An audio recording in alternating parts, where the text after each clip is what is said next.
रूप पाहता लोचनी सुख झाले हो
जरा जवळ सारखा की पुढं दोन्ही पकवाज एक देवाची द्वारी उभा क्षण भरी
Hare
देवाची द्वारी उभा क्षण भरी, देवाची द्वारी उभा क्षण भरी, तेने मुक्तिचारी साधिल्या. हरिमुखे म्हणा, हरिमुखे म्हणा, पुण्याची गणना कोण करी. असोनी संसारी, असोनी संसारी, असोनी संसारी, जिव्हे वेगू करी. वेदशास्त्रो भारी बाह्या सदा, हरिमुखे म्हणा, हरिमुखे म्हणा, पुण्याची गणना कोण करी. ज्ञानदेव म्हणे व्यासाची खुणे किंवा ज्ञानदेव म्हणे व्यासाची खुणा द्वारकेचा राणा किंवा द्वारकेचे राणे पांडवा घरी हरिमुखे म्हणा हरिमुखे म्हणा पुण्याची गणना कोण करी पांडुरंगा करू प्रथम नमना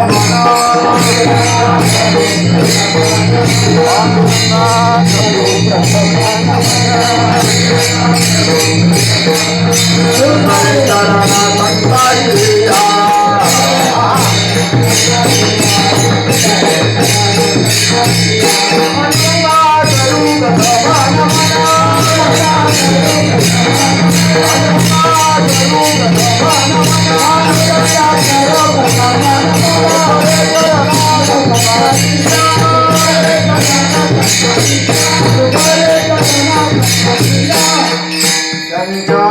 त्यांच्या कृपादाने कथेचा विस्तारो बाबाजी सद्गुरु दास तुका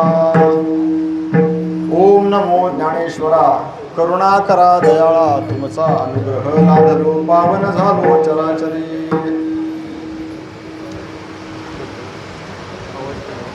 नाही आवाज मला पाहिजे तसा येत नाही फॅनचा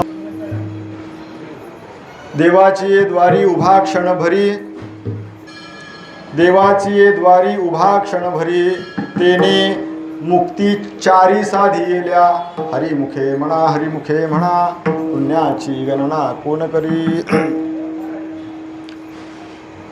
प्रस्तुत प्रसंगी भगवत चिंतनाकरिता निवडलेला अभंग महान भगवद्भक्त संत श्रेष्ठ कैवल्य ज्ञानसाम्राज्य चक्रवर्ती ज्ञानोबा राय यांच्या हरिपाठ प्रकरणातील सर्वांच्या परिचयाचा आणि प्रथम क्रमांकाचा अभंग भगवंताच्या नामाचं महत्त्व सांगणारा विषय आहे. विठ्ठल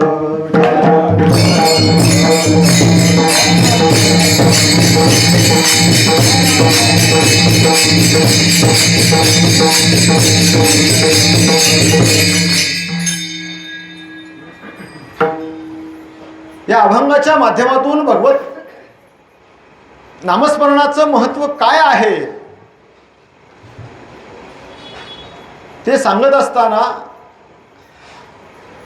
जीवदशेला प्राप्त झालेल्या प्रत्येक जीवाने किंबहुना मानव देह प्राप्त झालेल्या जीवाने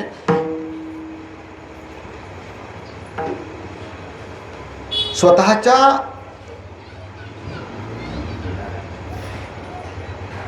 आत्मसुखासाठी स्वतःच्या ओळख करून घेण्यासाठी मोक्ष प्राप्त करण्यासाठी किमान देवाच्या दारात क्षणभर का होईना उभा राहावं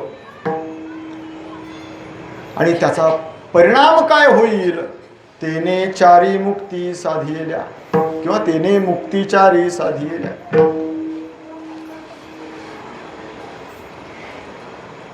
एवढ्यावर थांबणार नाही, ते काय करावं लागेल. भगवंताच्या दारात क्षणभर थांबल्याने जर आम्हाला चार मुक्ती प्राप्त होणार आहेत अशा स्वरूपाचा आशय ज्ञानोबराय जर आम्हाला सांगत असतील तर केवळ नुसतं उभं जायचं आणि उभं राहायचं आणि क्षणभर उभं राहायचं एवढ्याने साध्य होणार आहे नाही. ज्ञानोबरांना सांगायचंय तिथे जाऊन काय म्हणा, हरिमुखे म्हणा पुण्याची गणना कोण करी. त्या भगवंताच्या दारामध्ये क्षणभर उभा राहून तुम्ही तुमच्या या जिभेला थोडासा त्रास द्या आणि त्या तुमच्या मुखातून त्या भगवंताचं नामस्मरण येऊ द्या. रामकृष्ण हरी नावाचा जप आपल्या अंतःकरणात स्फुरित व्हावा आणि तो त्या ओठावरती यावा आणि ते नामस्मरण आमच्या कडून एवढं घडावं तो क्षण देखील कमी पडावा की आम्ही ते सतत चिंतन करत राहावं आणि त्या सतत चिंतनाचा परिणाम काय व्हावा. पुण्याची गणना कोण करी. एवढं पुण्य निर्माण व्हावं, एवढं पुण्य निर्माण व्हावं, अगणित अशा स्वरूपाचं पुण्य आपल्या जीवनामध्ये प्राप्त व्हावं.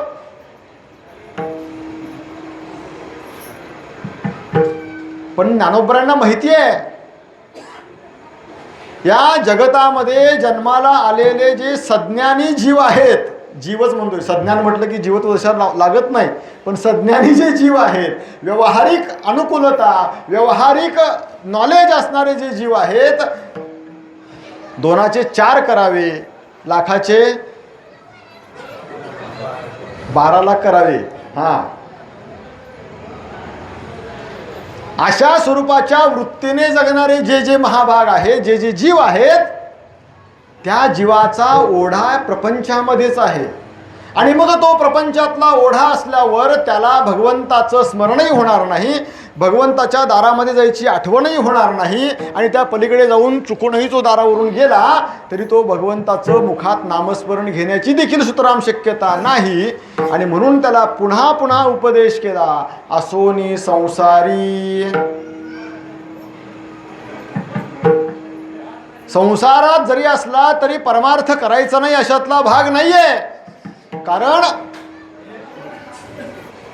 या भूतलावरती आश्रमाचे 4 प्रकार.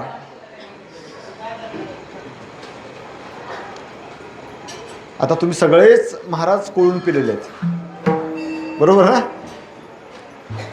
वाईट अर्थ नाही घेऊ नका, माझ्या म्हणण्याचा चांगला अर्थ घ्या की तुम्ही सगळ्या महाराजांच्याकडून आलेलं तत्वज्ञान, भक्ती, उपासना, कर्म या सगळ्याचा अभ्यासपूर्वक तुम्ही चिंतन तुमच्याकडून झालेलं आहे.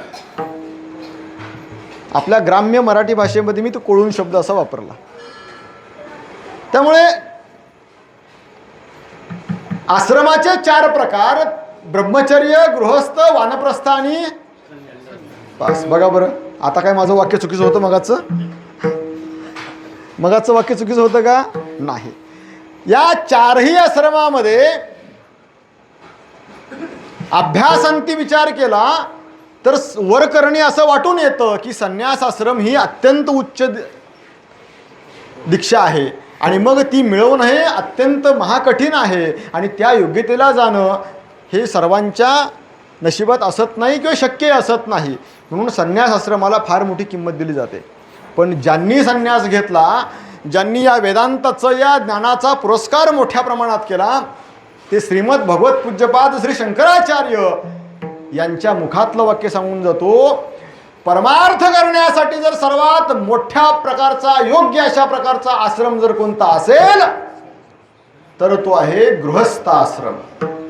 धन्यो गृहस्थ आश्रम हा, अशा स्वरूपाचा आशय श्रीमद भगवत पूज्यपाद श्री शंकराचार्य उल्लेख करतात. विठ्ठल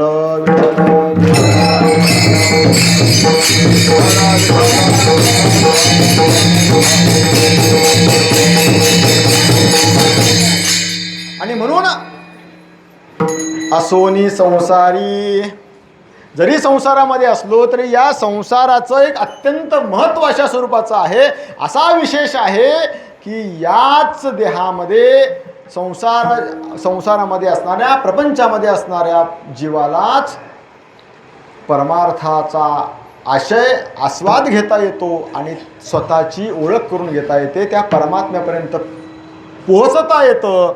म्हणून जिव्हे वेगू करी, तातडी करा, धावाधाव करा. हे कोण सांगतंय? पुरावा दिला वेद आपल्याला ह्या गोष्टी सांगतो. वेदशास्त्र उभारी बाह्या सदा, आपल्या स्वतःच्या हाताच्या बाह्या वर करून सांगतोय, या नामस्मरणाचा आस्वाद घ्या, या नामस्मरणामध्ये तल्लीन व्हा, या संसारामध्ये आलेल्या प्रत्येक जीवाने याचा विचार करावा. आणि हे वेदाचा अभ्यास करणं. वेद सर्वात ज्ञानी आहे. सर्वज्ञ कोण आहे या जीवनामध्ये?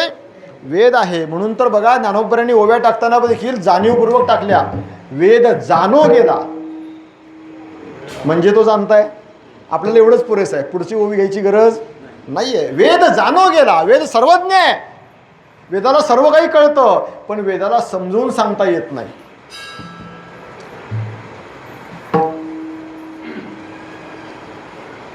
म्हणून वेदशास्त्र उभारी बाह्या सदा. आणि मग अशा जीवाला जीवत्व दशेला प्राप्त झालेल्या प्रत्येकाला ज्ञानोबरांचा एक फार मोठा उपदेश आहे. असोनी संसारी जिव्हे वेगू करी वेदशास्त्र उभारी बाह्या सदा. एकाने प्रश्न विचारला, महाराज सगळं सांगताय, नामस्मरण करा नामस्मरण करा, देवाच्या दारात उभा राहा, संसाराला आला तर त्या ठिकाणी परमार्थाची कास धरा, सगळं सांगताय, पण हे नामस्मरण करून या संसारामध्ये राहून ह्या परमार्थ करून देवाच्या दरबारात उभा राहून कुणाला देव मिळाला? ज्ञानोबरांनी सप्रमाण दृष्टांत दिला. ज्ञानदेव म्हणे व्यासाची खुणे. व्यासांचा त्या ठिकाणी ते ज्ञानोबरांनी उल्लेख करतात. ज्या व्यासांनी नामस्मरण केलं, ज्या व्यासांनी पुराणं लिहिली, ज्या व्यासांनी उपासना केली, ज्या व्यासांनी कर्म केलं, ज्या व्यासांनी भक्ती केली, ज्या व्यासांनी ज्ञान प्राप्त केलं, त्या व्यासांना तो परमात्मा या माध्यमातून प्राप्त झाला. आणि म्हणून ज्ञानोबा याचा उल्लेख करतात. ज्ञानदेव म्हणे व्यासाची खुणे. ही खूण आहे, खात्री आहे, ठळक अशा स्वरूपाची ती ओळख आहे की या माध्यमाने त्यांना तो प्राप्त झाला आहे. आणि मग द्वारकेचा राणा पांडवा घरी. आणि मग तो परमात्मा पांडवांना देखील प्राप्त झाला, कारण त्यांच्या देखील रोमारोमातून भक्ती वाहत होती, नामस्मरण वाहत होतं. आणि म्हणून अशा दोन प्रकारच्या उदाहरणाचा उल्लेख करून ज्ञानोबराय नामस्मरणाचं महत्त्व या हरिपाठाच्या पहिल्या अभंगाच्या माध्यमातून आपल्यासमोर प्रगट करतात. विठ्ठल विठ्ठल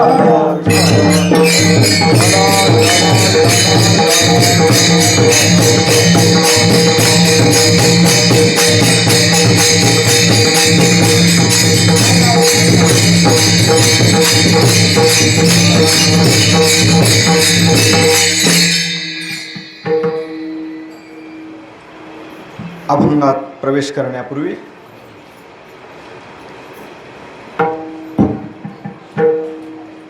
सांग प्रस्तावनेमध्ये आजच्या विषयाचा उल्लेख करणं क्रमप्राप्त आहे.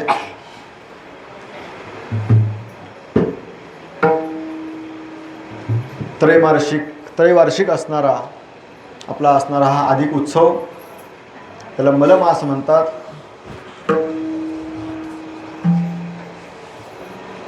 आपल्याला जॅकपॉट माहिती आहे का हो? इंग्लिश शब्द आहे. मधल्या काळामध्ये लॉटरीवाल्यांनी जास्त प्रसिद्ध केला.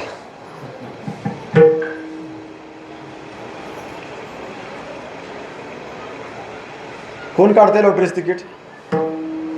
नाही, हात वर करा अशा प्रकारचं मी तुम्हाला म्हणणार नाही. आणि काढत असाल तरी देखील याच्या पाठीमागचा उद्देश तुमचा चांगला आहे. काही वेळेला जेवढी अपेक्षा करावी तेवढ्या वस्तूची प्राप्ती होते. काही वेळेला जेवढ्या वस्तूची अपेक्षा करावी त्याच्यापेक्षा कमी प्राप्ती होते. आणि काही वेळेला आपण जेवढी अपेक्षा करतो त्याच्यापेक्षा काही पटीने अधिक मिळतं, त्याला जॅकपॉट म्हणतात.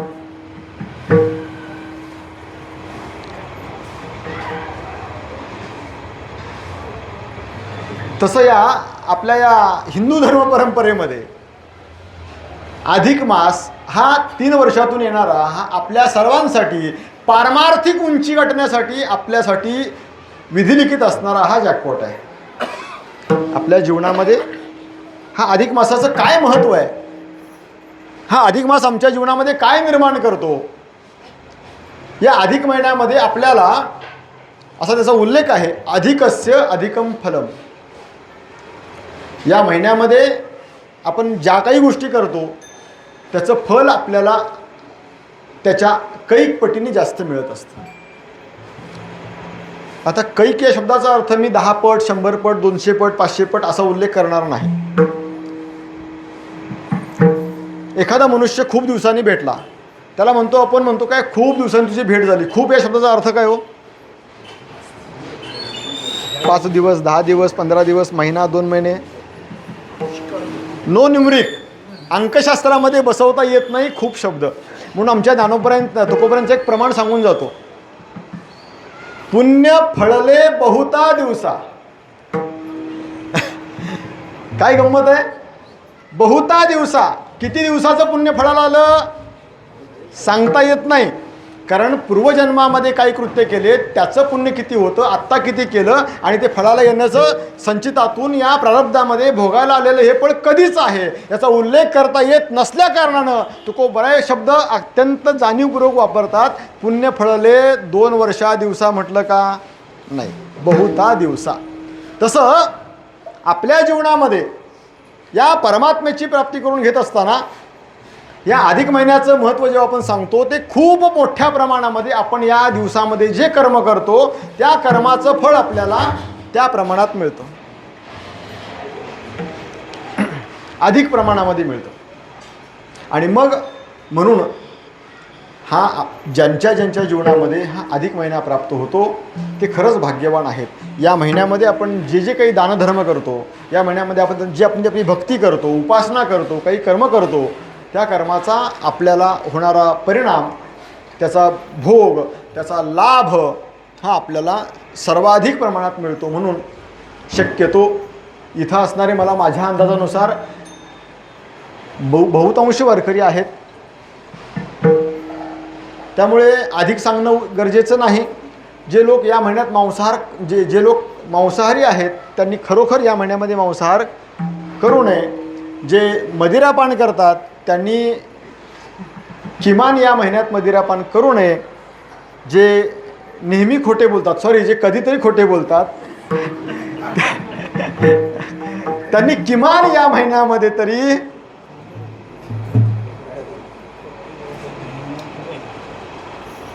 असत्य बोलणं टाळावं. त्याचं कारण आहे, अहो शास्त्रविहित असं उल्लेख आहे, सत्यम वद प्रियम वद न ब्रूयात सत्यम प्रियम. नेहमी खरं बोलावं, नेहमी प्रिय बोलावं, कधीही असत्य असणारं, प्रिय असणारं पण असत्य बोलू नये. एखादं असत्य प्रिय असतं. मला आज ना, मी रस्त्याने चाललो होतो, मला जाता जाता एक 10 लाखाची बॅग सापडली. हे सत्य आहे का? पण प्रिय आहे का नाही? पण प्रिय आहे म्हणून ते बोलावं का? नाही, कारण असत्याचा कधीही निकाल हाच कधीच चांगला लागत नसतो. म्हणून सत्याचा विजय होतो, बहुधा उशिराच होतो, पण असत्य पराजितच होतं.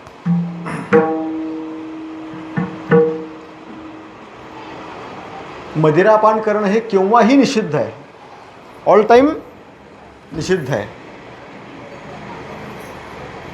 शूर्पणखा रावणाला, मंचकावर बसलेल्या रावणाला सांगते तो मदिरापान करतोय, ती त्याला सांगते. शूर्पणखा कोण आहे? मग बाई आहे माहिती आहे मला, स्त्री आहे हे मला माहिती आहे, रावणाची बहीण आहे हे तुम्हालाही माहिती आहे, राक्षसी नाही. पण ती राक्षसी नसणारी स्त्री सांगते मदिरापान करणं हे चांगलं नाही आहे, ते निषिद्ध आहे. मदिरासे होत कुल का नाश, तुलसीदासजी याबद्दल बोलतात. हे सांगणारी ती शूर्पणखा राक्षसीन आहे. म्हणजे त्यांनाही कळतं निषिद्ध काय, विहित काय, विधिलिखित काय. आणि म्हणून या अधिक महिन्यामध्ये खरं तर आपण आपल्या जीवनामध्ये आचरण आपलं चांगलं असावं, सदाचार असावा आपला. पण या सदाचारामध्ये देखील अधिक करून आपल्या हातून काही वेळेला बोलावं लागतं. नाही असं म्हणत नाही, तुकोबऱ्यांची गोड भाषा सांगून जातो मला. देव जोडे तरी करावा अधर्म. विठ्ठल विठ्ठल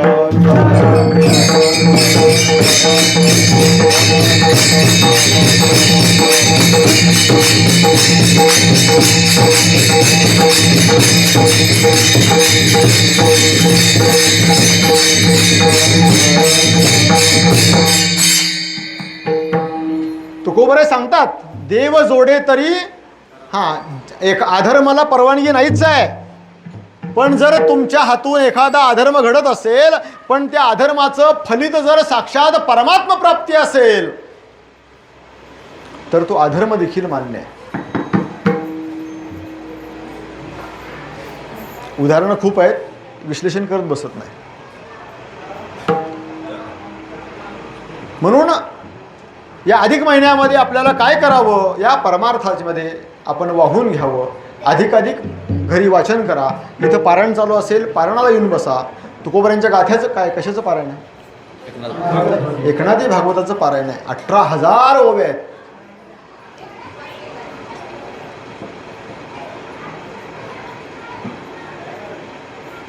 अतिशय विस्तृत अशा प्रकारचा कर्म, उपासना आणि भक्ती, ज्ञान आणि ज्ञानोत्तर भक्ती, पंचात्मक त्याचं जीवन आहे. अधिक कर्म, उपासना, भक्ती, ज्ञान.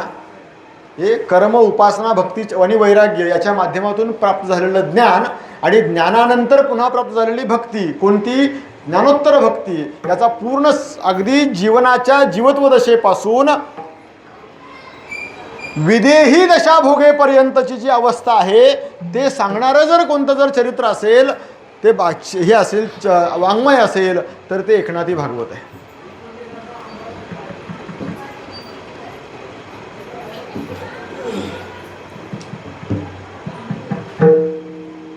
म्हणतात भागवत मरावं कसं हे शिकवतं. श्रीमद भागवत मरावं कसं हे शिकवतं. पण एकनाथी भागवत जगण्यापासून मरेपर्यंतचा सगळा प्रवास कसा असावा याचं अत्यंत सुंदर विवेचन जे असेल तर ते एकनाथी भागवत. आणि म्हणून जेवढं शक्य असेल तेवढ्या पारणाला बसा, श्रवण करा. आणि त्याच्यातून ही श्रवण भक्ती आहे, मनन भक्ती आहे. सगळ्या नवविधामध्ये जी आपल्याला भक्ती साध्य करता येईल, श्रवणम, कीर्तनम, विष्णुस्मरणम, पादसेवनम, अर्चनम, वंदनम, दास्यम, सख्यम, आत्मनिवेदनम. किती झाल्या? म्हणा 9. मी मोजलं नाही, तुम्ही मोजलं नाही.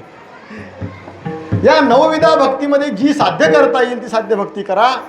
हा महिना अत्यंत आपला सुफलाम सुजलाम जाईल, परमार्थिक उंची गाठेल. आणि त्याचं फलित म्हणून आपल्या भविष्यामध्ये जो काही आपल्याला आनंद मिळेल, आपली प्रगती होईल, उत्कर्ष होईल, आध्यात्मिक होईल, व्यावहारिक होईल, प्रापंचिक होईल, जो काही होईल तो आपल्या जीवनासाठी पूरकच असेल. आणि म्हणून या अधिक मासाचं महत्त्व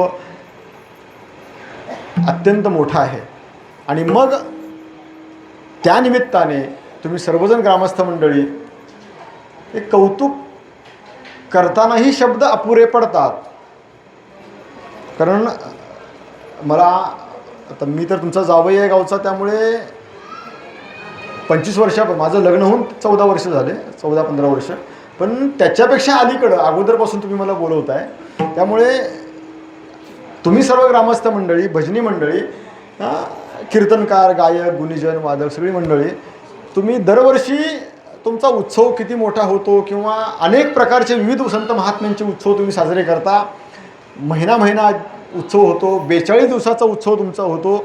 ही महाराष्ट्राच्या परंपरेतील एक मोठी ऐतिहासिक कामगिरी आहे की जगाच्या पाठीवरती अशा प्रकारचे उत्सव करणारे माझ्या मते मोजकेच एक 10-5 गावच असावेत. आणि त्यामध्ये अग्रक्रमानं आपल्या एवढ्याशा या गावामध्ये तुम्ही एवढं छान नेटकं नियोजन करता. त्यामुळे शब्दाच्याही पलीकडे जायचं झालं तर तिथं एकच बोलतो, काय वानू आता न पुरे ही वाणी. विठ्ठल विठ्ठल.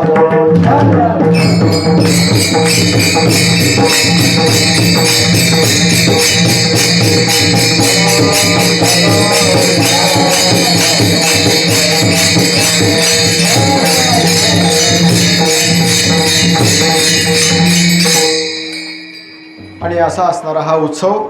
आणि या उत्सवामध्ये आजच्या दुसऱ्या दिवसाची माझ्याकडे आलेली छोटीशी सेवा. अभंगाचा विषय निश्चित आहे, अभंगाची वेळ निश्चित आहे, श्रोते निश्चित आहेत, गायक निश्चित आहेत, वादक निश्चित आहेत. 1 महिनाभर विनेकरी निश्चित आहेत, 1 महिनाभर चोपदार निश्चित आहेत, स्टेज निश्चित आहे, गोपालकृष्ण निश्चित आहेत, फोटो शूटिंग करणारे ते निश्चित आहेत. फक्त बदलते रोज कीर्तनकार. विठ्ठल विठ्ठल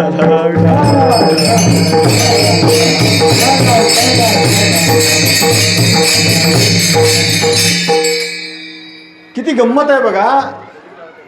दोनच माणसं रोज बदलतायत, प्रवचनकार बदलतायत, कीर्तनकार बदलतायत. आम्हाला काही विशेष वाटत नाही, पण तुम्ही हे महिनाभर जे साध्य करताय, खरे भाग्यवान तुम्ही आहात. खरे भाग्यवान तुम्ही आहात. कारण एक खरं सांगतो, जीवनामध्ये स्वतःपुरता परमार्थ करता येतो. घरात बसून माझं मला भजन ऐकता येतं, प्रवचन करता येतं, माझं मला नामचिंतन करता येतं, ज्ञानेश्वरी पारायण करता येतं, काही करता येतं. आजकाल तर काय करायची गरजच नाही, नुसतं फक्त ऑन ऑफ ऑन. हवे ते कीर्तनकार हे मीडियाने आम्हाला उपलब्ध करून दिलेले आहेत. त्यामुळे आता फक्त 2 बटनावरती आमचं काम येऊन थांबलेलं आहे. एवढा परमार्थ सोपा करून ठेवला आहे. पण अंतरंगाचा परमार्थ शोधण्यासाठी, किंबहुना खरा आनंद शोधण्यासाठी, आनंदाचा जो गाभा आहे तो खरा काय असतो, तिथं बसून जे कीर्तन चालू आहे त्या टी व्हीवरती स्टेजमध्ये, ते मी बघतोय. नाचणारे नाचतायत, गाणारे गातायत, तो आनंद फक्त मी इथं बसून घेतोय, पण मी त्यांच्यात सामील होऊ शकत नाही. आणि हा आनंद उपभोगण्याचा खरोखर तुम्ही सर्व मिळून त्या ठिकाणी समाधानाचं जीवन जगताय. खरं सांगू का, याच्यापेक्षा या पृथ्वीवरती मोठा आनंद नाही आहे. विठ्ठल विठ्ठल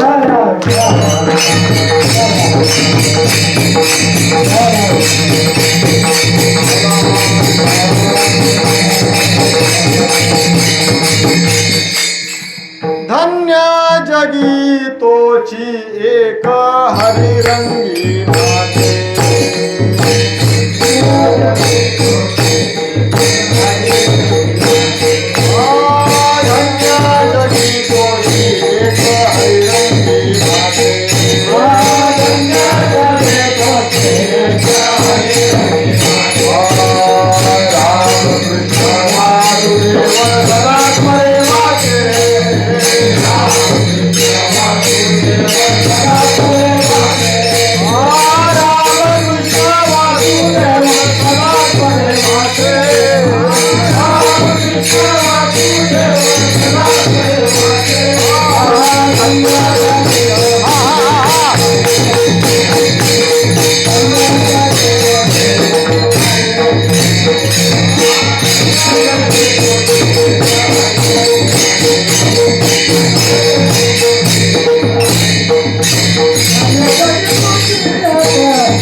नाथ महाराज गोड बोलतायत या विषयावर.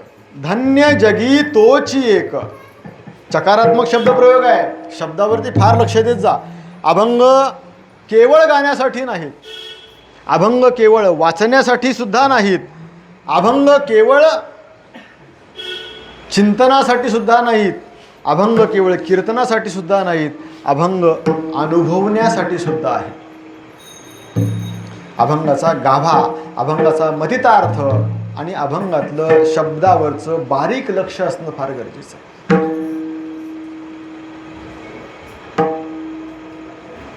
नामदेवराय उगाच बोलत नाहीत, एक तरी ओवी अनुभवावी. का एक तरी, किमान एका ओवीने मुक्त होऊ शकतो एवढा आत्मविश्वास नामदेवरायांना आहे. तसं एका अभंगाने आम्ही मुक्त होऊ शकतो एवढी क्षमता त्या अभंगामध्ये आहे. जाणीवपूर्वक लक्ष दिलं पाहिजे. धन्य जगी धन्य जगी तोची एक, तोची एक, तोच इतरांची व्यावृत्ती केली आहे. हरिरंगी नाचे, तो हरिरंगामध्ये नाचतो, रममान होतो, आनंद उपभोगतो आणि आनंद जगालाही वाटतो. रामकृष्ण कोण तो? कोण? रामकृष्ण वासुदेव सदा स्मरे वाचे. जो सदैव आपल्या वाणीने रामकृष्णाचं सतत नामस्मरण करतो, तोच धन्य जगी तोची, तोची धन्य जगी.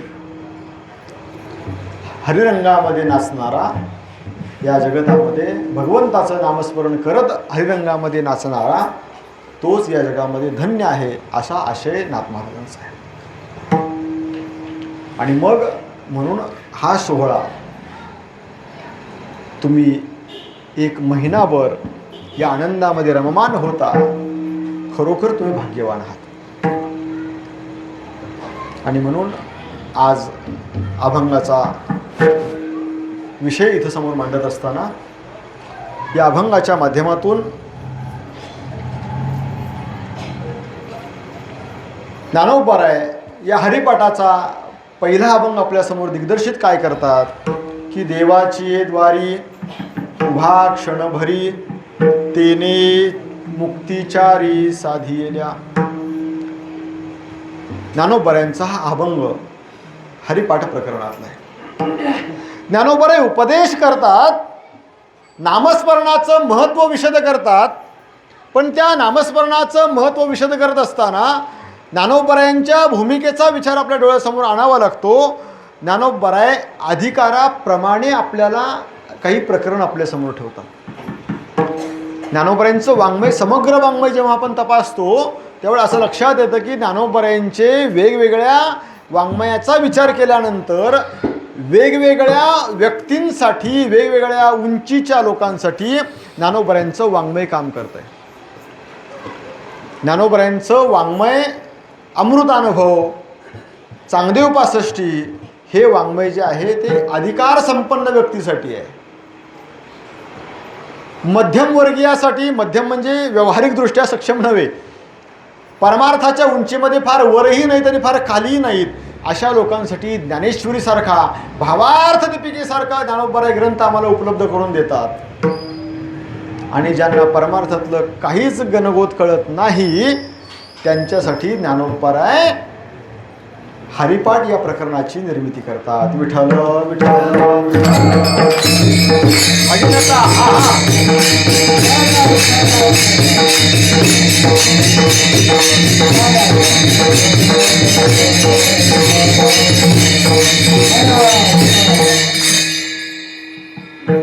काय गंमत आहे बघा. ज्ञानोबारायांच्या समग्र वाङ्मयाचा अभ्यास जेव्हा आपण करतो तेव्हा असं लक्षात येतं की ज्ञानोबारायांनी वेगवेगळ्या पद्धतीनं आपल्याला मार्गदर्शन केलंय. अधिकार तैसा करू उपदेश, अमृतानुभव तुम्हा आम्हाला कळत नाही, अमृतानुभव चांगदेव 65 हे कळत नाही. याच्या अगोदर ज्ञानोबारायांचा कार्यकाल जर बघितला तर आपल्या लक्षात येतं की ह्या सगळ्या कार्यकालामध्ये पूर्वीचे सर्वच्या सर्व ग्रंथ संस्कृतमध्ये होते आणि मग त्या ग्रंथाचा आम्हाला अभ्यास करणं कठीण व्हायचं. मग त्याच्यामध्ये काय लिहिलं आहे, उद्देश काय आहे या ग्रंथांचा, त्याचं काहीच ज्ञान मिळत नव्हतं. आणि ते आम्हाला समजावं म्हणून ज्ञानोबारायांनी एक शिष्य एक गुरु हा रुढलासाचा व्यवहारू ही पद्धत बंद केली. आणि मग ती परंपरा ज्ञानोबारायांनी खुली केली तुम्हा सर्वांसाठी. आणि मग अधिकाराप्रमाणे ज्ञानोबारायांनी आपला मार्ग सांगितला आपल्याला.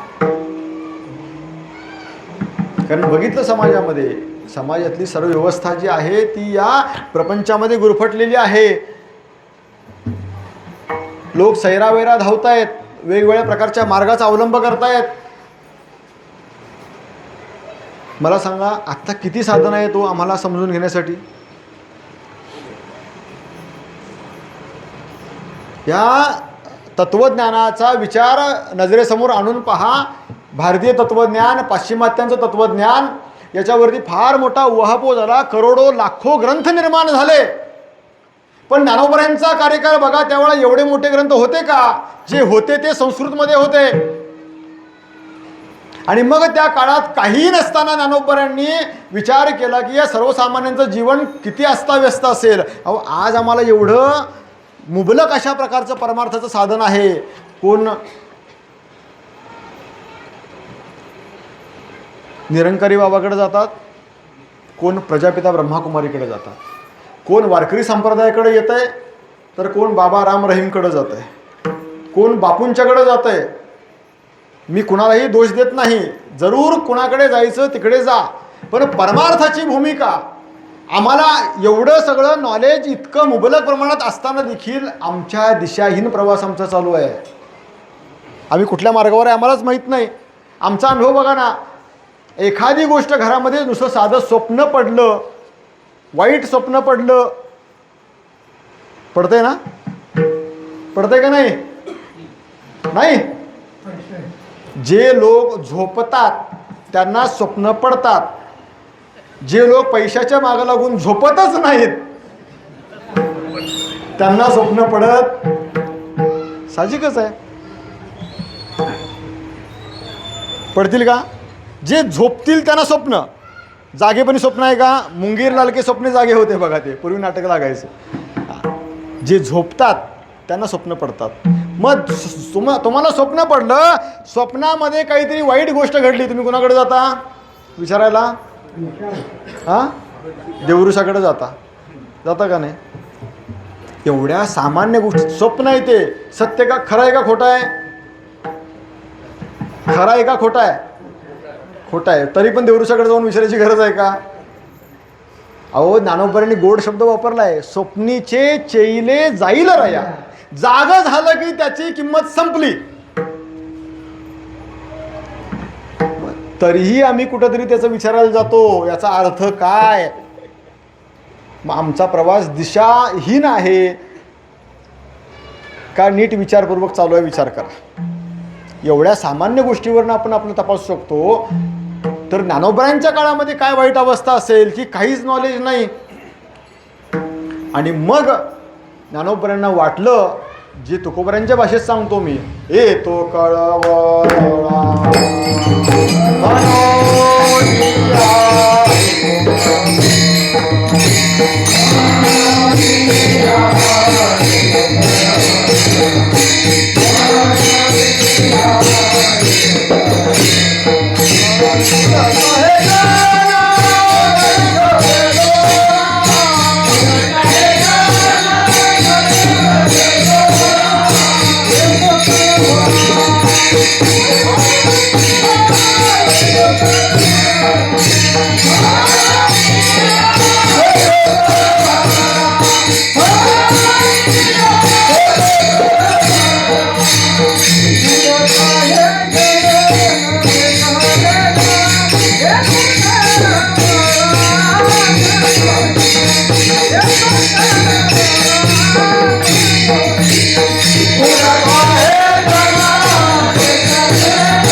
ज्ञानोबरांना वाटलं की या समाजातल्या जगताचं भलं करणं भाग आहे, आणि म्हणून आपण बऱ्याच अधिकार संपन्न लोकांसाठी आपण ग्रंथ निर्माण केले.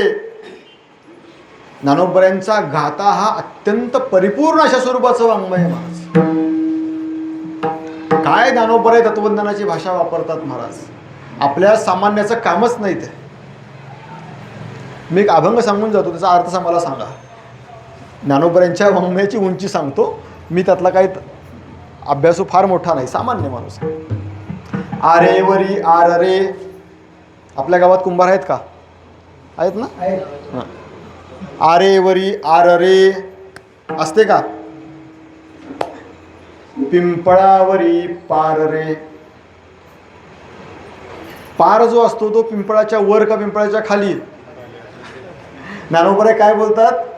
आरे वरी आर रे, पिंपळावरी पार रे, डंब ढाळके डंब ढाळके, उंबरासी वाळके पिंपळासी काकड्या लागल्या रे. काय कधी लागलंय?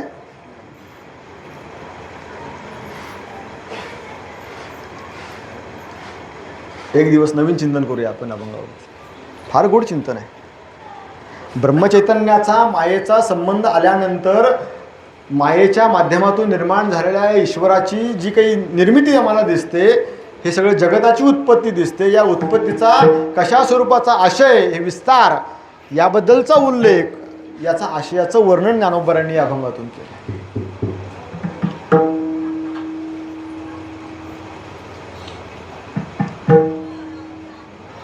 अभ्यासू लोकांसाठी ज्ञानोबरांनी फार वेगवेगळे सुंदर ग्रंथ निर्माण केले. पण ज्ञानोबरांच्या लक्षात आलं की सर्वसामान्यांचं काय व्हायचं, म्हणून ज्ञानोबरांनी खाली येऊन तुमच्या आमच्यासाठी हरिपाठ या प्रकरणाचा अत्यंत सुंदर अशा पद्धतीनं या ठिकाणी विषय आपल्यासमोर ठेवला की या माध्यमातून सर्वसामान्य जनतेने परमार्थाची कास धरावी आणि नामस्मरणाच्या माध्यमातून परमार्थ हळूहळू ढाळे ढाळे केवूतेनी एके वेळे मार्गाचेनी बळे निश्चितू ठाके. ही ज्ञानोबरांची भाषा आमच्या लक्षात आल्यानंतर ज्ञानोबरांचा विस्तार लक्षात येतो. ज्ञानोबराय सांगतात की हरिपाठाच्या माध्यमातून तुम्हाला तुमचा परमात्मा अर्थात तुमची ओळख तुम्हाला नक्की निश्चितपणे होईल. आणि म्हणून ज्ञानोबरांनी आमच्या तुम्हा सर्वांसाठी हरिपाठ प्रकरणाची निर्मिती केली.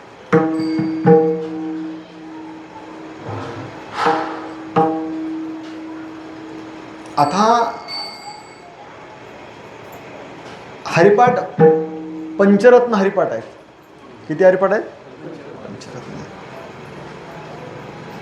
या सर्व पंचरत्न हरिपाठामध्ये सर्वार्थाने किंबहुना प्रामुख्याने ज्ञानोबरांच्या हरिपाठावरती सर्वांचं त्या ठिकाणी दिग्दर्शन होतं.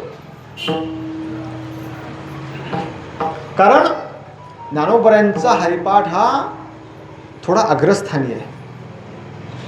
कारण ज्ञानोबराय मुळात या हरिपाठ कर्त्यांच्या सर्वात अगोदरचे आहेत. तुकोबराय नाथ महाराज यांच्या सर्वांच्यापेक्षा ज्ञानोबराय आधी आहेत. आणि म्हणून अग्रक्रमाने सर्वच हरिपाठ आमच्यासाठी उपयोगी आहेत, गरजेचे आहेत. पण ज्ञानोबरायांचा हरिपाठ सर्वकष किंवा प्रसिद्ध का झाला, तर ज्ञानोबरायांच्या हरिपाठातून, ज्ञानोबरायांच्या पसायदानातून आम्हाला मिळालेलं जे काही अत्यंत गोड अशा प्रकारचं चिंतन आहे, मनुष्याची ओढ जी आहे. बघा ना तुम्ही, हरिपाठाला येणारे लोक, नुसते बसणारे लोकसुद्धा हरिपाठ गुणगुणतात. आपोआप पुढचं प्रमाण आठवतं आम्हाला. बऱ्याचदा मागचं प्रमाण नाही आठवत. अर्ध प्रमाण म्हटलं तर त्याच्या मागचा आपल्याला पूर्वार्ध नाही आठवत. पण जो नौखा असला ते देखील तो ऐकून ऐकून त्या हरिपाठाशी तो तल्लीन होतो. गंमत आहे, कारण त्या हरिपाठाची गोडी आम्हाला लागते. आणि मग त्या हरिपाठ प्रकरणाचं वैशिष्ट्य असं आहे की ज्ञानोबराय सांगतात की या हरिपाठाच्या माध्यमातून त्याचे बघा 3 भाग केलेत. 9 अभंग झाले की आम्हाला रामकृष्ण हरीच आम्हाला भजन आहे. पुन्हा 9 अभंग झाले की आम्हाला विठोबा रखुमाई भजन आहे. पुन्हा शेवटच्या अभंगानंतर आम्हाला आम्ही चाल लावून छानपैकी आम्ही त्या हरिपाठाची सांगता करतो. आणि ह्या पूर्ण हरिपाठाच्या पाठीमागं एक सर्वात महत्त्वाचा विषय काय आहे की या हरिपाठाने आम्हाला इतकं सोपं चिंतन सांगितलं आहे की सुरुवात करा, हळूहळू नामस्मरण, भक्ती, उपासना आणि तुमच्या हातून घडलेलं सहज कर्म हे तुम्हाला ज्ञानापर्यंत प्राप्त नेऊन ठेवतं. काय मिळवून देतं आम्हाला? सर्व शास्त्रांनी, सर्व वेदांनी सांगितलेला जो सार आहे तो सार आमच्या जीवनामध्ये आम्हाला मिळवून देतं. ते काय अवस्था होती आमची ते मिळवल्यावर? ज्ञानोबरांची भाषा सांगून जाऊ का? एक अभंग म्हणा सर्वांच्या परिचयाचा. बघा, चहुवेदी जाण अठरा ही पुराणे मंथोनी नवनीता. पुढं पुढं इथपर्यंत मी झालो. या माध्यमातून मी परमात्मा आहे इथपर्यंत गोडी आली. एक हरी आत्मा जीव शिव समा, हे माझ्यापुरतं कळलं. मी परमात्मा झालो. हरिपाठाने काय मिळतं? भक्ती, ज्ञान, आणि त्या ज्ञानाने मी ब्रह्मा हे कळलं. एक हरी आत्मा जीव शिव समा वाया तू दुर्गमा न घाली मन. शेवट चरण सांगा आता. ज्ञानदेवा पाठ हा भरला घनदाट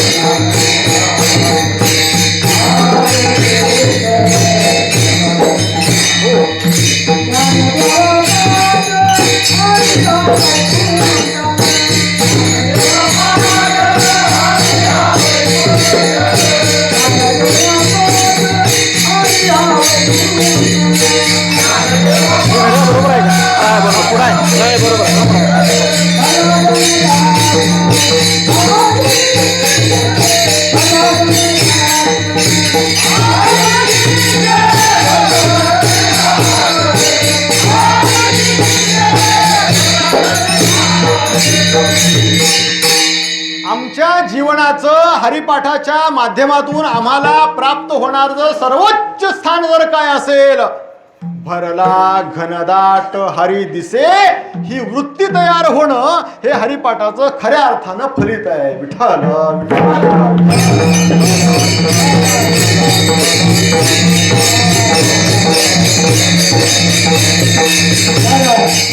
आणि म्हणून ज्ञानोबराय आम्हाला आमच्या जीवनामध्ये परमार्थ करण्यासाठी या हरिपाठाच्या माध्यमातून आम्हाला मार्गदर्शन करतात की तुम्ही जन्माला आला आहात तर काय करा. असोनी संसारी, जर जन्माला आलात ना तुम्ही तर काय करा तुम्ही. देव पहिल्या अभंगाच्या पहिल्या चरणामध्ये देवाची द्वारे उभा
काय करावं संसाराला आल्यानंतर आम्हाला जर तो मोक्ष प्राप्त करून घ्यायचा असेल तर ज्ञानोबरायांनी आम्हाला सोपा मार्ग सांगितला. देवाची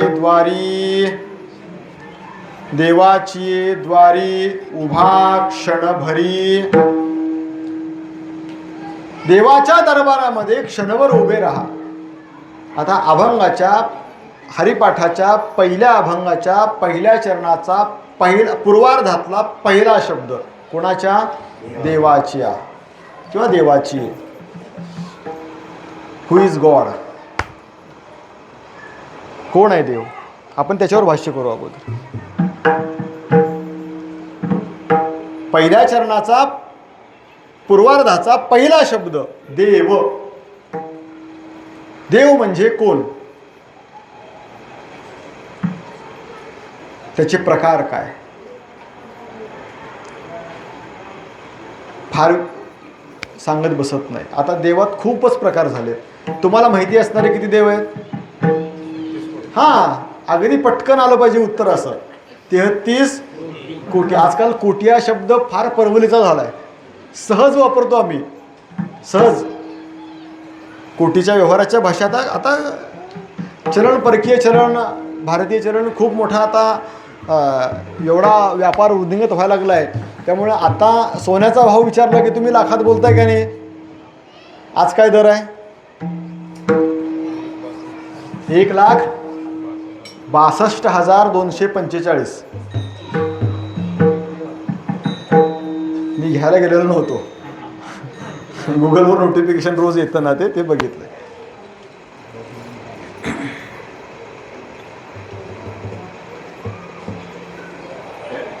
आपल्या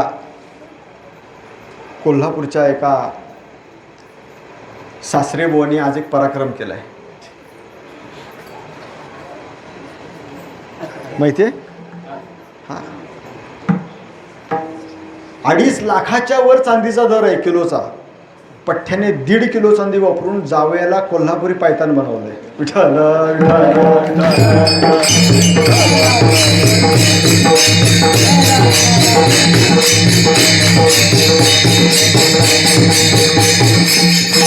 तिकडं मोदी ओरडून सांगतायत सोनं खरेदी करू नका, चांदी खरेदी करू नका, अनावश्यक गाड्या फिरवू नका. पण हौसेला हेच महत्वाचं आहे. जसं व्यावहारिक जीवनामध्ये आम्ही हौसेला मोल नसतं, तसं परमार्थाची हौस सुद्धा आमच्या जीवनामध्ये आम्ही निर्माण केली पाहिजे. आणि ती हौस तुम्ही या माध्यमातून जी दिसतीये ना, इथं हाच शब्द लागू पडतो, हौसेला मोल विठ्ठल विठ्ठल.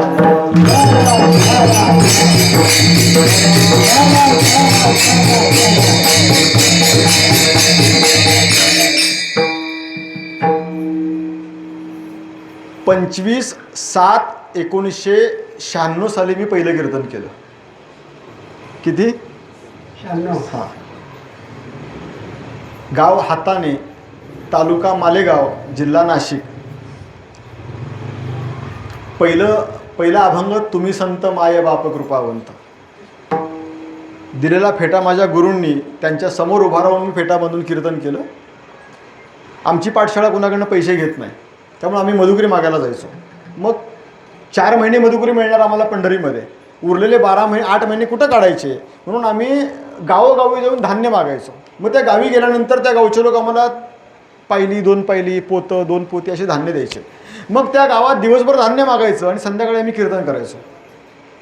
आणि मग त्यावेळेला ते पहिल्यांदा उभं राहून केलेलं कीर्तन आम्ही इतकी वर्ष, आता 96 सालापासून मी कीर्तनं करतोय, इतकी वर्ष गावं आम्ही फिरतोय, अनेक राज्यामध्ये जाऊन आम्ही कीर्तनं केली. सप्ते उभे राहिलेले पाहिले,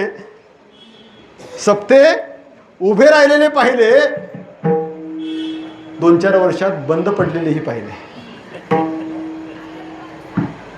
मला आवर्जून हे सांगावं वाटलं की तुम्ही वर्षानुवर्षे सप्ताह करताय, पण दरवर्षी अधिक त्याच्यामध्ये बदल, अधिक उत्साह, अधिक नाविन्य निर्माण करताय.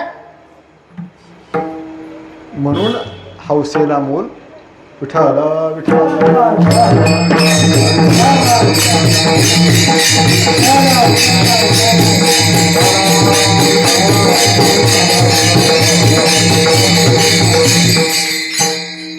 तेहतीस कोटी देव, मुद्द्यावर येऊया आपण. खूप देव आहेत, ते सांगत बसत नाही. झालेले देव माहिती आहेत का? झालेले देव, केलेले देव, शेतामध्ये कुठेतरी आपण मसोबाई करतो, तयार करतो, केलेले देव.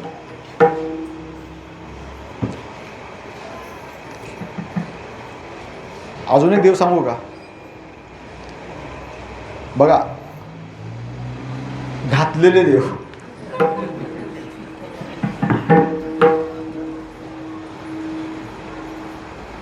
देव घालता येतो एवढा हलका आहे.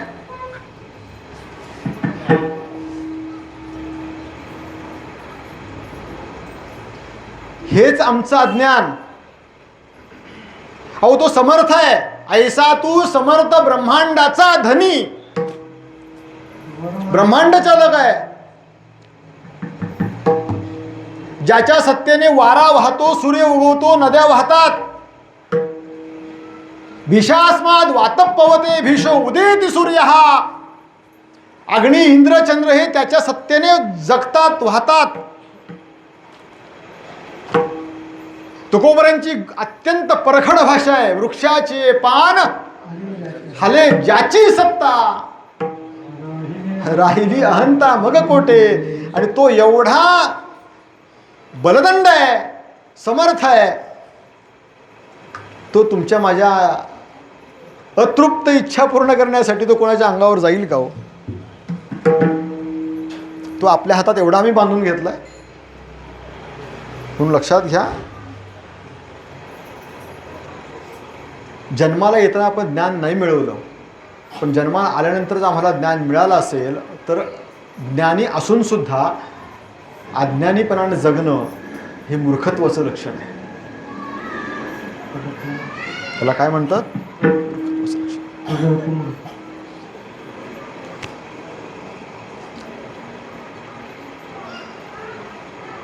म्हणून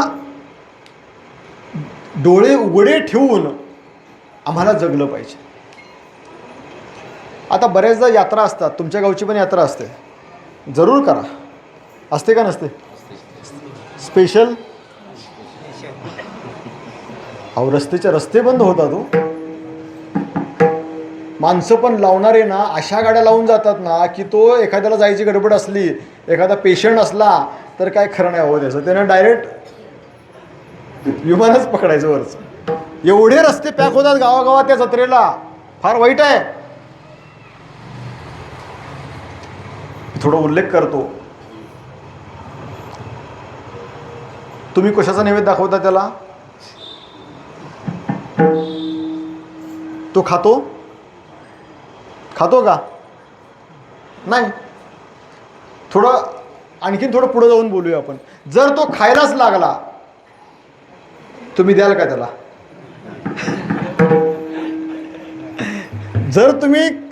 तो जर खायला लागला तर तुम्ही त्याला द्याल का? नाही. मग देवाच्या नावावरती हे खाणं चालू आहे. आणि मी थोडं पुढं बोलतो, तुम्ही द्याल सुद्धा, तो खाईल सुद्धा. जर तो तुमच्या अन्नाने त्याचं जर पोट भरणार असेल, तुम्ही दिलेल्या मांसाहाराने जर त्याचं पोट भरणार असेल तर तो आपलं पोट काय भरणार आहे?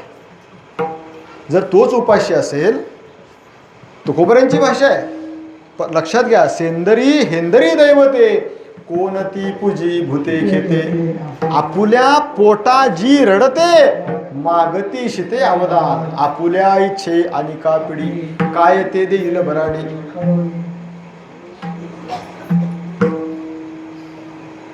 कोणता देव? देवाचे प्रकार 4. सगुण निराकार, सगुण साकार, निर्गुण निराकार आणि मूर्ती रूपातला 4था.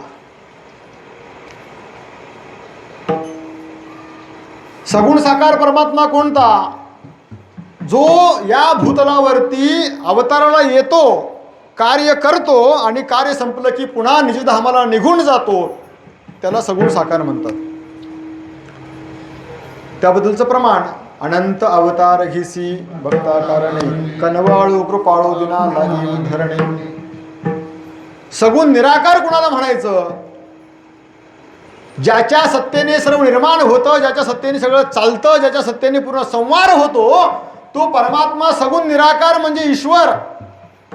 त्याच्याजवळ गुण आहेत, इच्छा आहे, प्रयत्न आहे, त्या माध्यमातून तो सगळं चालवतो, निर्माण करतो. वेदामध्ये अशी श्रुती आहे त्याबद्दलची. यतो वा इमानी भूतानी जायन्ते येन जातानि जीवन्ति येन तं प्रति अभिसंविशन्ति एतद् विज्ञाय तद्ब्रह्म. त्याला अनुसरून तुकोबऱ्यांचं प्रमाण सांगतो. जयापासोनी सकळ महिमंडळ हे झाले, तो हा पंढरीचा राणा नये अनुमाना श्रुतीसी. सगुण निराकार.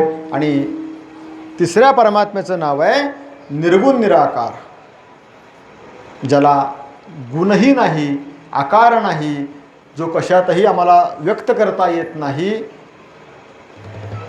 अनेक प्रमाणाने सांगता येऊ शकतो. रंग नाही, रूप नाही, नाही वर्ण छाया, निराकार निर्गुण तुची रघुराया. किंवा सत्य ज्ञानानंत गगनाचे प्रावर्ण, नाही रूपवर्ण गुण जेथे. तो हा रे श्रीहरी पाहिला डोळे भरी, पाहता पाहणे दुरी सारोम्या. तो निर्गुण निराकार परमात्मा.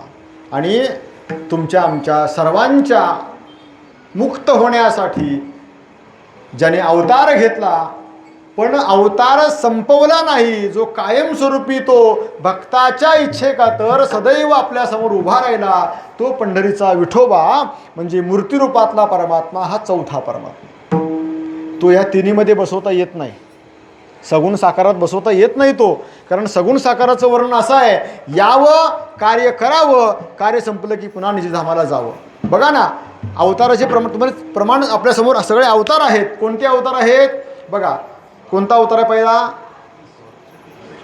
दशावतारातला पहिला अवतार कोणता? मत्स्य, कच्छ, वराह, नारसिंह, वामन, परशुराम, राम, कृष्ण, बौद्ध आणि पुढं होणारा कलंकी. या सर्व आजपर्यंतच्या आठही अवतारामध्ये पहिल्या परमात्मा आला, कार्य केलं, दुष्ट संहारले, भक्त प्रतिपाळले आणि धर्म वाढवला. पण कार्य संपल्यानंतर पुन्हा आपल्या निजधामाला निघून गेला. पण ते थांबले नाहीत. आणि म्हणून मूर्तिरूपातला विठोबा जो आहे, तो बौद्ध अवतार जो आहे, तो इथं येऊन तो थांबलेला आहे. आणि म्हणून देव या शब्दाने घेत असताना इथं आम्हाला आमची स्वतःची ओळख ज्याची करून घ्यायची आहे, तो निर्गुण निराकार परमात्मा, त्याच्यासमोर उभं राहायचं आहे अशातला भाग नाही. सगुण साकाराच्या समोर उभं राहायचं आहे अशातलाही भाग नाही. सगुण निराकाराचं दर्शन आम्हाला होऊ शकत नाही, तो अतिंद्रिय आहे, त्यामुळे त्याचा विषय नाही. सगुण निराकार निर्गुण निराकाराचं आम्हाला दर्शन होणार नाही. सगुण साकाराच्या समोर बसून आम्हाला उभं राहायचं नाही. तर आम्हाला सांगितलेलं आहे, मूर्तिरूपातल्या विठोबाच्या समोर उभे राहा आणि काय करा? देवाची द्वारी उभा क्षणभरी, त्याच्या दारामध्ये क्षणभर उभे राहा. वाक्य नीट ऐका. ज्ञानोबरायांच्या शब्दावरती जोर दिला तरच आम्हाला कळतं ज्ञानोबरायांना काय म्हणायचंय. देवाची का देवळाची द्वारी? आलं का लक्षात? देवाची द्वारी का देवळाची द्वारी? देवळाची द्वारी तर आम्ही सगळेच असतो का नाही? देवाची द्वारी. द्वार या शब्दाचा अर्थ काय? आम्ही, वेळ संपली माझी, आम्ही आमच्या जीवनामध्ये ज्या ज्या प्रकारची साधना करतो, ती साधना म्हणजे देवाचं द्वार आहे. आम्ही जे कर्म करतो ती आमची साधना आहे. आम्ही जी उपासना करतो ती आमची साधना आहे. आम्ही जी भक्ती करतो ती आमची साधना आहे. आम्ही जे नामस्मरण करतो ती आमची साधना आहे. आणि ती साधना तेवढ्या योग्यतेला पूर्ण व्हावी, त्या परमेश्वराच्या दारात उभं राहण्या योग्य व्हावी, ती झाल्यानंतरच आम्हाला तो परमात्मा प्राप्त होईल. द्वार या शब्दाचा अर्थ सांगू का? अजून वेगळा काही जाणकार मंडळींनी केलेला अर्थ सांगतो. द्वार या शब्दाचा अर्थ असा आहे, मर्यादा. मर्यादा, लायकी, पात्रता, अनेक समानार्थी शब्द आहेत. 10वीला जाण्यासाठी काय लागते? पात्रता. म्हणजे 10वीच्या दारात जाण्यासाठी आम्हाला काय व्हावं लागतं? 9वी पास व्हावं लागतं. 9वीची गणित, 9वीची बीजगणित, भूमिती, सायन्स, काय जो काही सिलेबस असेल तो आम्हाला पाठ करून पूर्ण करून परीक्षा द्यावी लागते. पास व्हावं.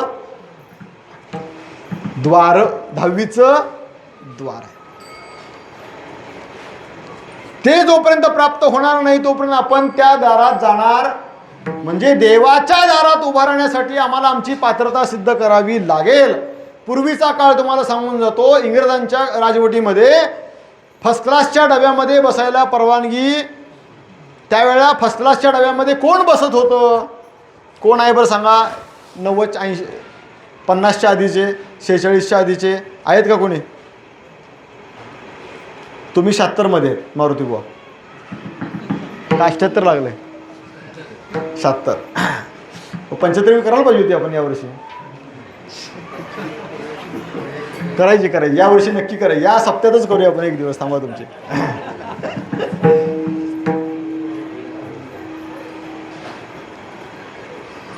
त्या इंग्रजांच्या ऑफिसमध्ये किंवा रेल्वेमध्ये फर्स्ट क्लासच्या डब्यामध्ये प्रवेश करायचा असेल तर आत जाताना बाहेर एक पाट लिहिलेली असायची, ज्याच्या गळ्यामध्ये टाय आहे, नेक टाय, ज्याच्या पायात बूट आहे त्यालाच आत प्रवेश दिला जायचा. ती पात्रता पूर्ण केल्यानंतरच त्या व्यक्तीने आत प्रवेश करायचा, अन्यथा नाही. मी दार सांगतोय, देवाची द्वारे.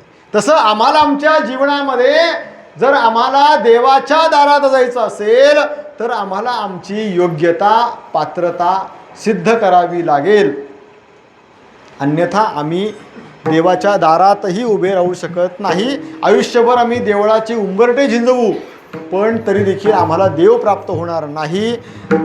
महिन्याच्या वाऱ्यासुद्धा मी करतो, आम्ही अनेक लोक करतात, पण परमात्म्याला आम्ही भेटतो सुद्धा, पण परमात्मा आमचा होत नाही. याचं कारण आहे आम्ही देवळापर्यंत जातो, आम्ही देवाच्या दारात जात नाही. ही फार मोठी अडचण आहे. म्हणून देवाची द्वारी उभा, याच्यावर खूप बोलता येतं आहे, पण वेळेचं बंधन आहे आपल्यावरती, आणि दुसऱ्या दिवशी जर वेळ नाही पाळली गेली तर मला वाटते तसं तुमच्यावर काही परिणाम होणार नाही, कारण तुम्ही सुज्ञ जाणकार आहात, अभ्यासू आहात, त्यामुळे रोज नवीन काही बुद्धीला खाद्य मिळतं आहे या अनुषंगाने तुम्ही इथं प्रवेश करतात. त्यामुळे तरीही मी वेळेत संपवण्याचा प्रयत्न करेन. देवाची द्वारी उभा क्षणभरी, देव समजला, द्वार समजलं. आमच्या जीवनामध्ये या नरदेहाला आम्ही आलोत तर आमचं हे जे द्वार आहे नरदेहाचं, या नरदेहाच्या द्वारातून आम्हाला आमची पात्रता सिद्ध करावी लागेल, आणि त्या कर्म उपासना भक्ती या माध्यमातून आणि आम्हाला त्या दारात उभं राहावं लागेल. उभारल्यानंतर ते किती वेळ उभं राहायचं आहे त्याचा पण उल्लेख केला आहे, क्षणभरी. इथं थोडंसं खटकतं आम्हाला की क्षणभर म्हणजे काय, एक क्षण म्हणजे काय हो, 3 निमिषाचा एक क्षण होतो. एक निमिष म्हणजे काय, डोळ्याचं पातं वर खाली होण्यासाठी लागणारा जो वेळ आहे त्याला निमिष म्हणतात. डोळ्याचं पातं लवतं त्याला जेवढा वेळ लागतो त्याला एक निमिष म्हणतात, आणि 3 निमिष म्हणजे एक क्षण असं वर्णन आहे शास्त्रामध्ये. मग एवढाच वेळ दारात उभा राहायचं आहे तर तेवढ्यात आम्हाला काय चारी मुक्ती प्राप्त होतात का हो? कधी झाल्यात का? नाही झाल्या. मग क्षणभरी या शब्दाचा अर्थ काय? आम्ही युगानयुगे, माझे आजोबा ब्रह्मीभूत सद्गुरू रामचंद्र तुकाराम यादव महाराज, आपण जी ज्ञानेश्वरी वाचतो ती ज्ञानेश्वरी मराठीमध्ये ज्यांनी केली ते यादव महाराज, आणि त्यांनी ज्ञानोबरायांचं समग्र वाङ्मय सार्थ केलं. ज्ञानोबरायांचा गाथा, अमृतानुभव, चांगदेव 65 पूर्ण अर्थ सार्थ केलेले आहेत, मराठीमध्ये त्याचे अर्थ केलेले आहेत, आणि हरिपाठाचाही अर्थ त्यांनी मराठीमध्ये केलेला आहे. आणि त्यांच्या वाङ्मयातून, त्यांच्या वाचनातून मी आलेले जे शब्द सांगतो की क्षणभर या शब्दाचा अर्थ मी अनेक जन्म मी या जीवत्व दशेमध्ये आहे, आणि मग अनेक जन्म जेव्हा मी भोगत आहे त्या मानाने या नरदेहामध्ये मला प्राप्त झालेला हा जो देह आहे हा त्या मानाने क्षणभराचाच आहे.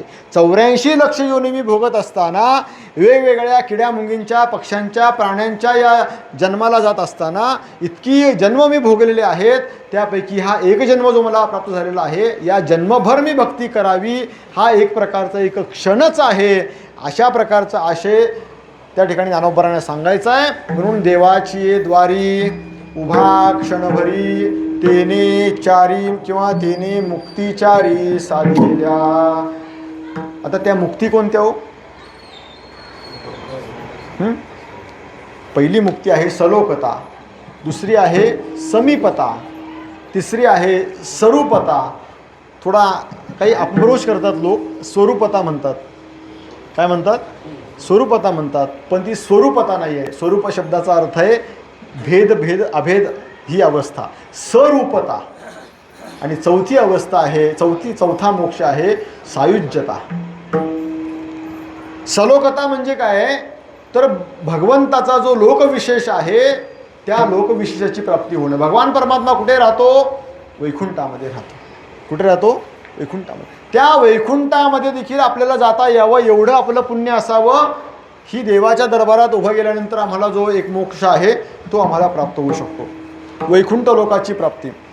समीपता, देवाच्या सानिध्यामध्ये राहता यावं, देवाच्या सानिध्यामध्ये राहता यावं. बघा ना, कितीतरी असे अलीकडच्या या कलियुगातले आम्हाला माहिती असणारे संतांचं जीवन पहा, त्यांना देवाचा सहवास लाभला. महाराज, आम्हाला कृतयुगामध्ये जाता येतं, त्रेतायुगामध्ये जाता येतं, द्वापारयुगामध्ये जाता येतं. रामावतारामध्ये ज्यांना ज्यांना देवाचा सहवास लाभला ते काय आहेत? समीपता, देवाचं सानिध्य लाभलेलं आहे त्यांना. द्वापारयुगामध्ये देखील अनेकांना देवाचं सानिध्य लाभलं. कलियुगामध्ये आम्हाला आमच्या ज्ञानोबराय, गोरोबा काका, सावतामळी, चोखामेळा, नामदेवराय, या सगळं संत मंडळींना, बहिणाबाई, मुक्ताबाई, या सगळ्या मंडळींना या ठिकाणी काय लागला? देवाचा सहवास मिळाला. महाराज, समीपता बोलण्यासारखं खूप आहे, वेळेत अटकू. आणि स्वरूपता, स्वरूपता म्हणजे देवासारखं रूप प्राप्त व्हावं.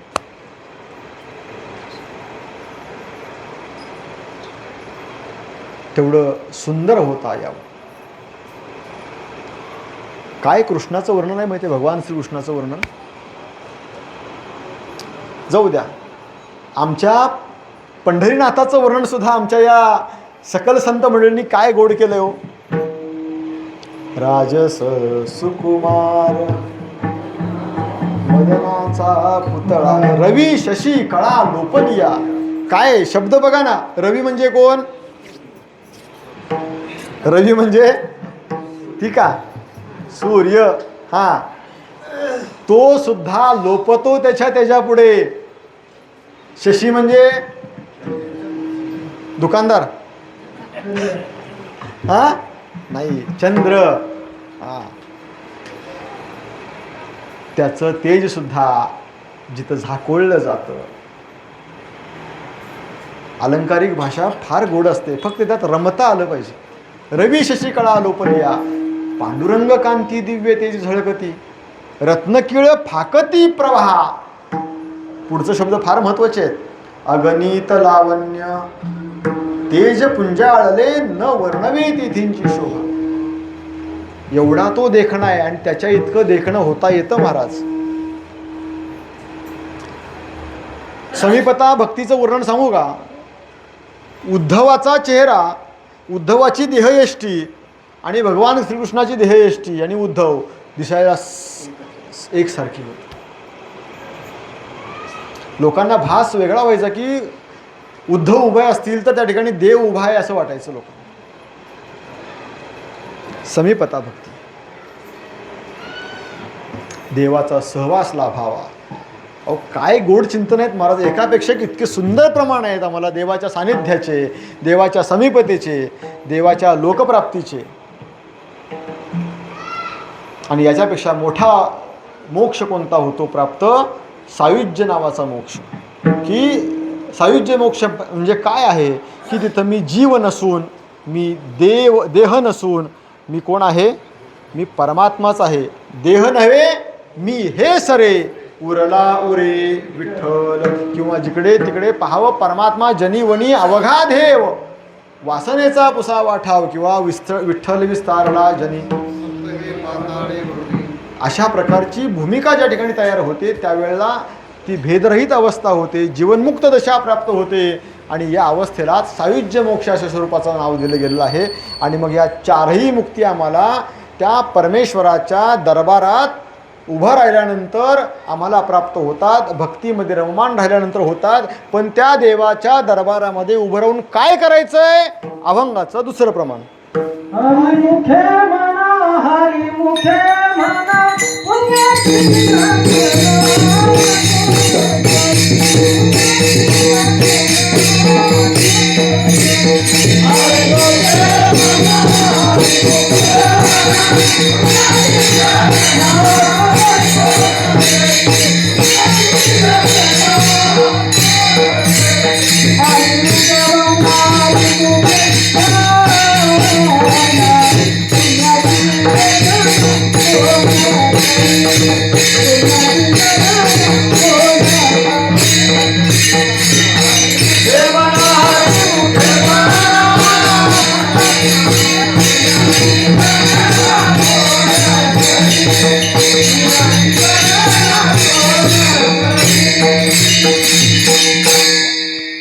काय करायचं देवाच्या दरबारामध्ये उभं राहून, देवळाच्या नाही देवाच्या दरबारामध्ये उभं राहून काय करायचंय?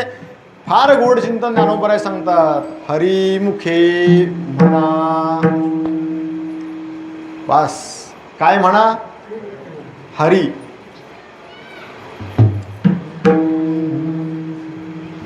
अत्यंत महत्वपूर्ण अशा स्वरूपाचा हा शब्द आहे. सर्वात मोठा मंत्र आहे.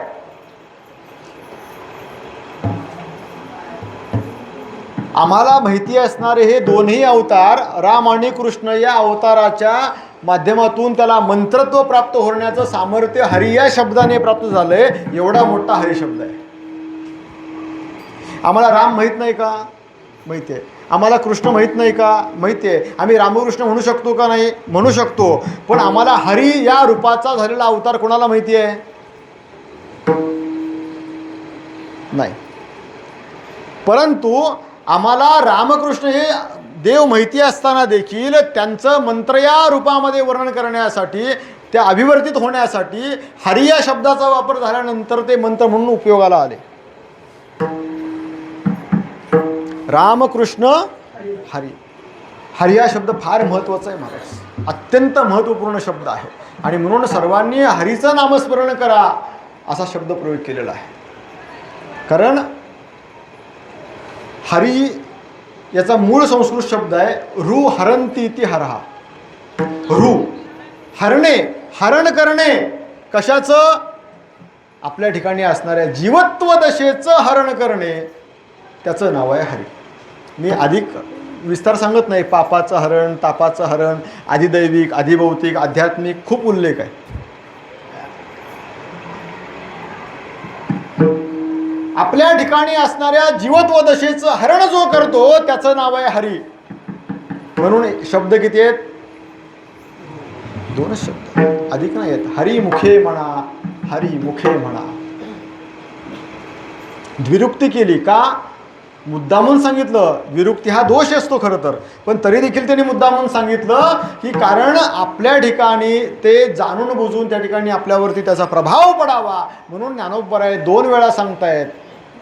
दाबून सांगतायत. हरिमुखे म्हणा, हरिमुखे म्हणा, पुण्याची गणना कोण करी. बघा, तुमचं नाव काय? कृष्ण. तुमचं नाव काय? नाही नाही, नाव सांगा. बाळासाहेब. अक्षर किती? बाळासाहेबमध्ये 5. बरोबर आहे ना? बरोबर? नक्की किती आहेत?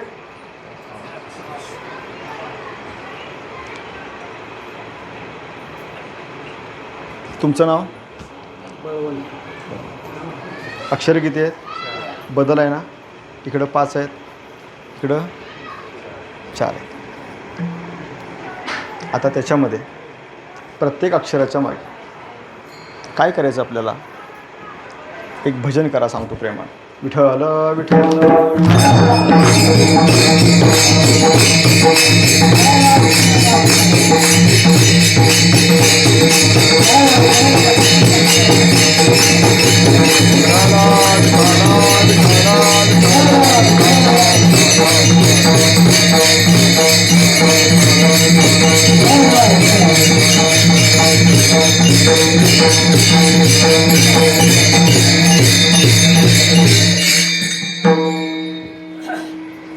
तुमचे अक्षर किती?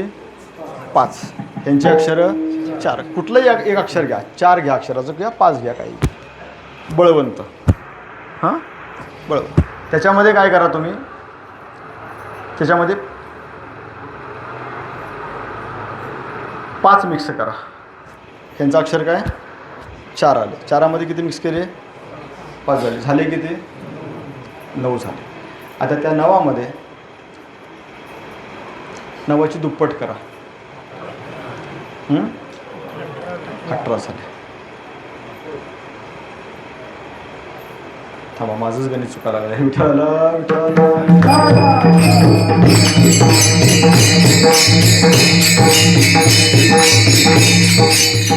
काय आहे त्याच्यावर एक परिशीलन केलेलं आहे एका विद्वानाने.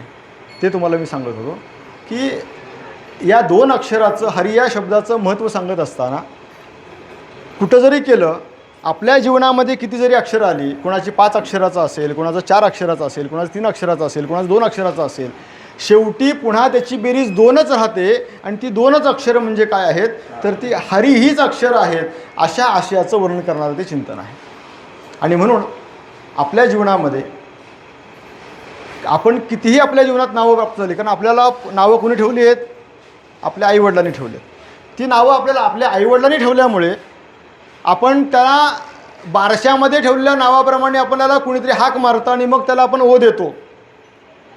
पण त्याच्याही पलीकडे जाऊन खरं आपलं जे स्वरूप आहे ते हरीचं स्वरूप आहे. म्हणून ती 2 अक्षरं आपल्या जीवनामध्ये आपण नेहमी आपल्या स्मरणात ठेवली पाहिजे, हे सांगणं आपल्या त्यासाठी अत्यंत महत्त्वाचं आहे. आणि म्हणून खऱ्या अर्थानं जन्माला आलेल्या प्रत्येक जीवाने काय करावं, हरिमुखे म्हणा, हरिमुखे म्हणा, पुण्याची गणना कोण करी, विठोबार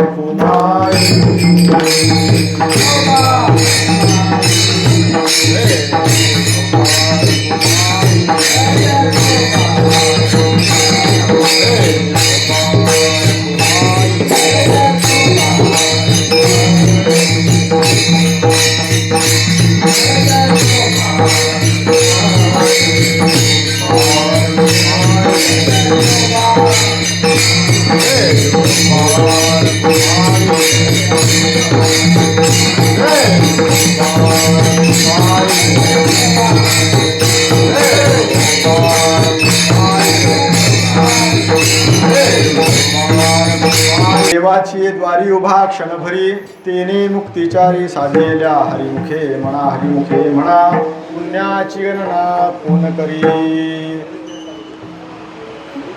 अभंगाच्या 2 चरणाचा भावार्थ झालाय.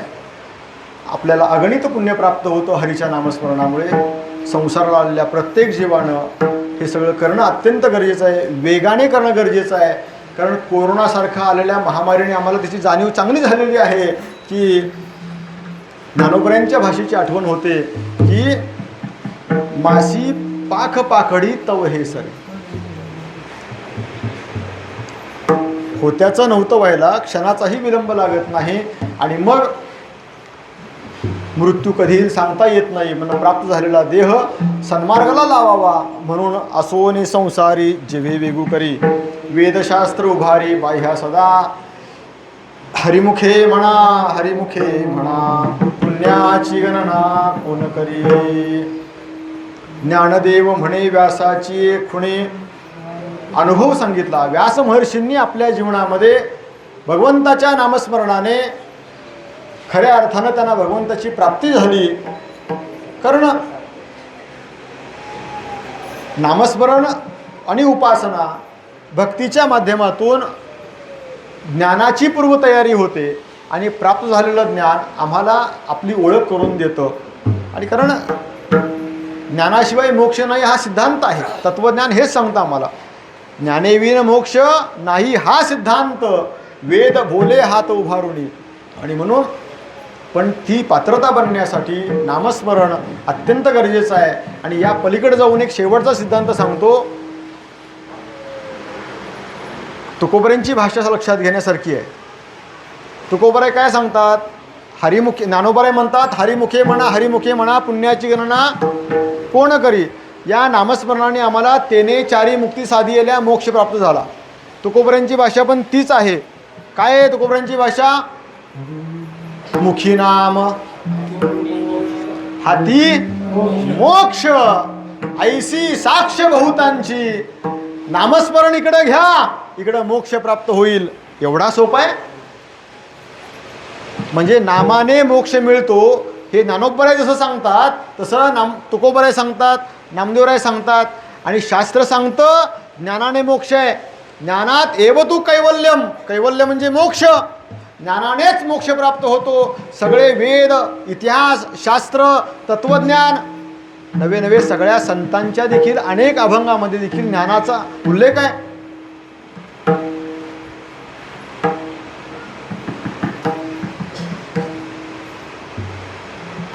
जेथ ज्ञानाचा कुरुठा, तेथ सेवा हा दारवंठा. स्वाधीन करी सुबटा ओळखुणी, तनुमनो जिवे चरणाशी लागावे अगरबता करावे दास सकळ. मग अपेक्षित जे आपुले ते सांगतील किरपुसीने, जेणे अंतःकरण बोधले संकल्पाने ज्ञानप्राप्ती आहे. मग नामाने मोक्ष कसा?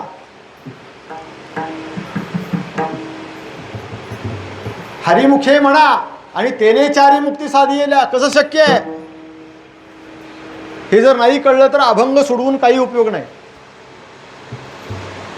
आम्ही करतोय तो परमार्थ हे हरिपाठ, नामचिंतन, भजन, कीर्तन. नामाने मोक्ष मिळतो हे जर कळतच नसेल तर नुसतंच नामस्मरण घेऊन उपयोगच काय? मगाशी सुरुवातीला बोलल्याप्रमाणे दिशाहीनच प्रवास झाला आपला. नामाने मोक्ष मिळतो, कसा मिळतो? आपण ज्याचं नाव घेतो,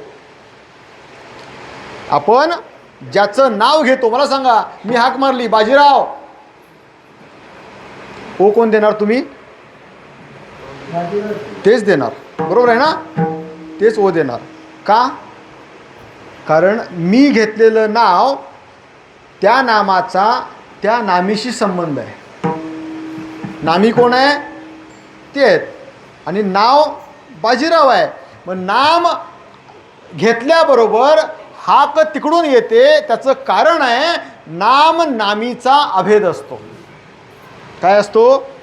नाम नामीचा अभेद असतो. जसं ज्या वेळेला आपण देवाचं नाव घेतो, हरी म्हणतो, ते हरी म्हटल्यानंतर आम्ही हरी म्हटल्यानंतर सतत मुखातून आमच्या अंतःकरणामध्ये ते हरीचं स्मरण होणं गरजेचं असतं.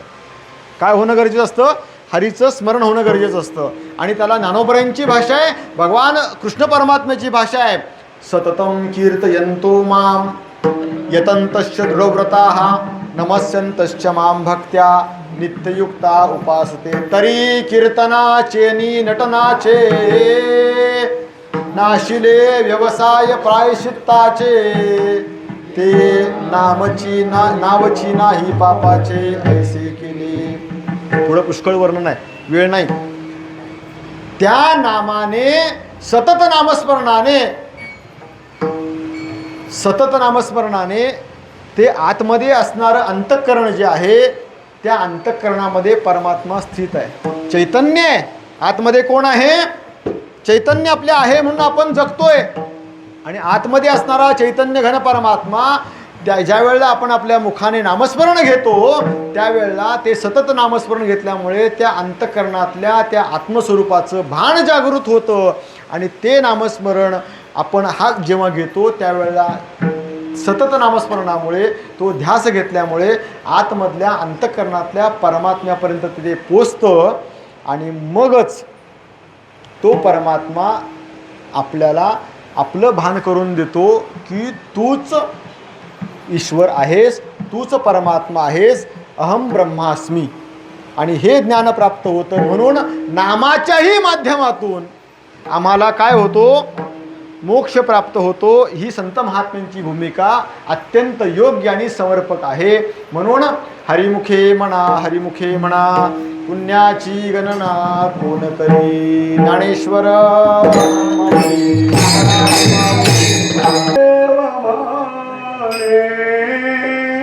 व्यासाची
हरी मुखे